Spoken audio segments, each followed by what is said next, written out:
This changes everything for the Rangers. The Blue Shirts have had a busy offseason and are due to bounce back this year.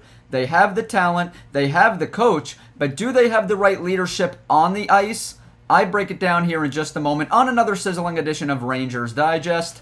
Welcome back to Rangers Digest. We are built for Blue Shirt fandom, and I am your host, Bret Botfeld, and I'd like to give a big birthday shout-out to Vincent Trocheck, and also a quick reminder that about 77% of you that are currently watching these videos are still unsubscribed. So what are you guys doing? Please hit that free subscribe button down below so you can stay up to date with everything New York Rangers. Not only that, guys, so you can be part of something special here at Rangers Digest. Let's waste no more time. Let's hop right into the video. Vince Mercogliano released his new Ice City podcast yesterday featuring Emily Kaplan of ESPN, and they went over a multitude of topics, guys.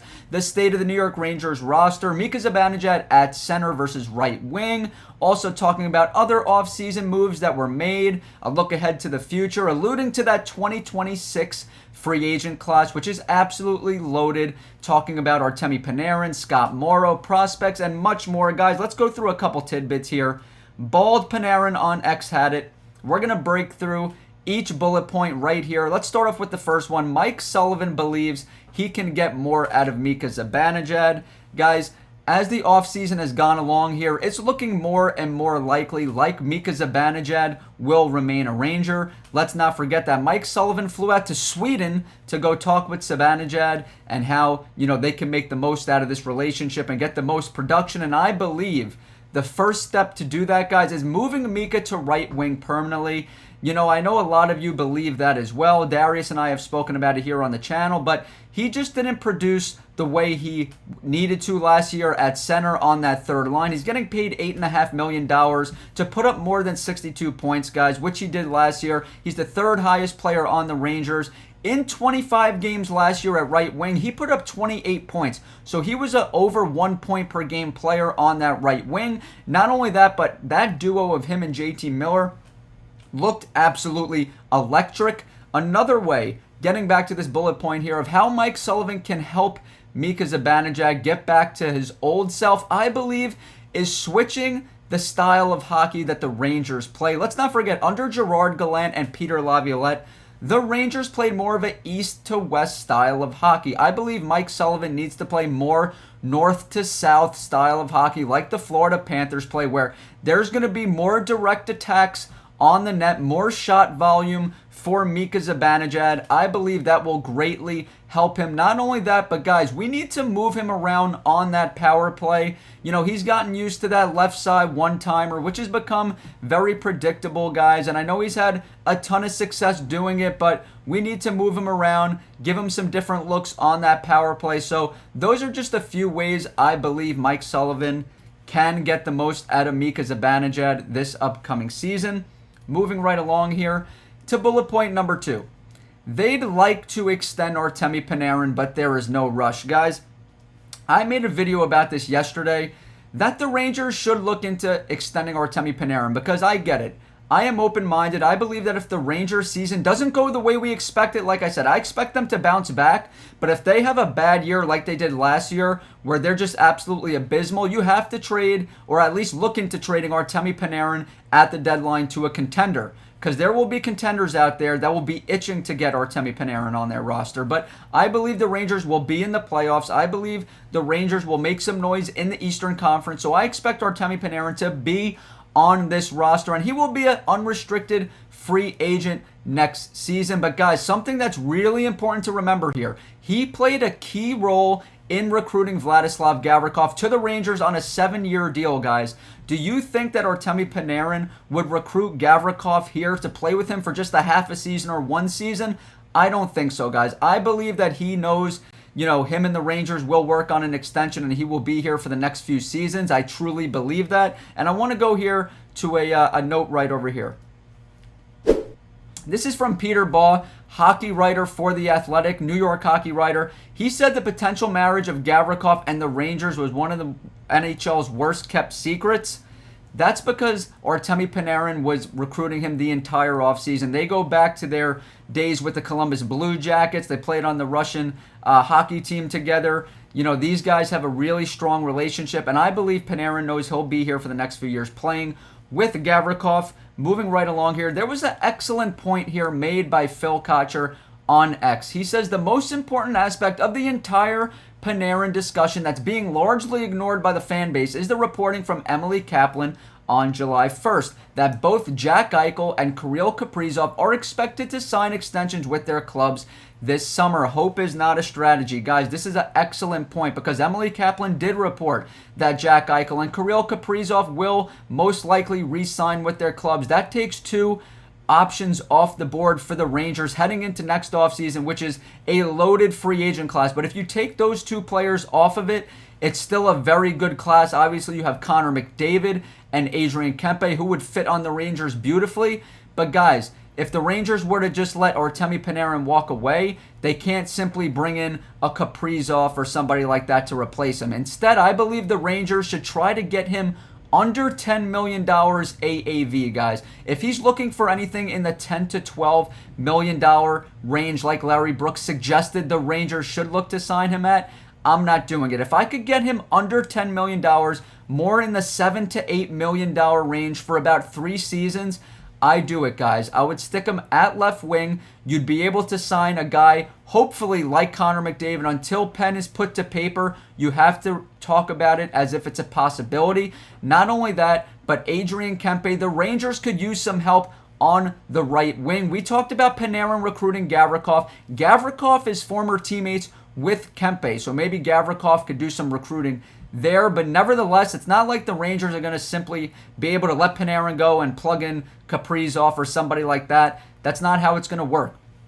The benefit of bringing Panarin back on a cheaper deal is that the Rangers are still going to have a lot of financial flexibility next offseason to sign a McDavid or to sign a Kempe. That's the beauty of it, guys. You keep Panarin on the left wing on a cheaper deal, and you're able to bring in a star right wing or a star center to pair with him on that first line. That is ideal. Now, guys, I like to keep my stance true here on the channel. I have said in the past that Artemi Panarin has really bothered me as of late, and I want to address that. Two things could be true. I could sit here and say Artemi Panarin is the best player on the Rangers, but also be frustrated with him, guys. Two things could be true. And that leads me to my next point. The Rangers need to remove the A from Artemi Panarin. I know you probably think that sounds crazy, but last year, the Rangers traded Jacob Trouba during the season. They were left without a captain. They had 4 alternate captains, which is just strange to me. I like the traditional way. 1 captain. JT Miller is my captain. And I have 2 alternate captains. I keep Adam Fox, who won the Mr. Ranger award during the 2023-2024 season for his leadership on and off the ice. An elite defenseman, top 5. He deserves to keep the A. But Panarin, I would remove it. I would. I understand the skill. I want to keep him here. He's a tremendous player. He's led the Rangers every year in scoring since he's been here. But guys, I am giving the A instead to Vincent Trocheck. The reason why is because he's a two-way center who leads by example. I like how vocal he was last year when the Rangers traded Trouba and were struggling. I really like how Trocheck stepped up.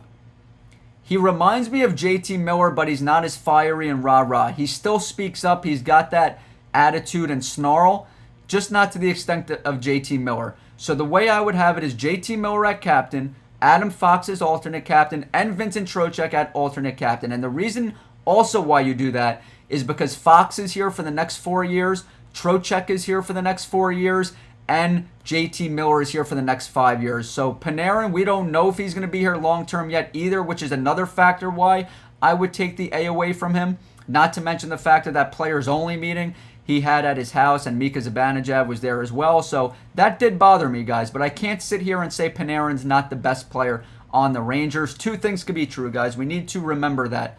But guys, one last bullet point that I want to hit on here before we wrap up the video is something that was talked about in the podcast as well, talking about Noah Laba and Dylan Rubroek. Sorry, I always have a hard time saying his name. Dylan Rubroek are huge risers in the organization. Both popped in Hartford and developmental camp this year. Guys, let's break them down one by one. Noah Laba, he's a center, 6'2", 192 pounds. He had a strong sophomore season at Colorado College. tallying 37 points in 36 games, earning second-team All-American and NCHC Defensive Forward of the Year honors, guys.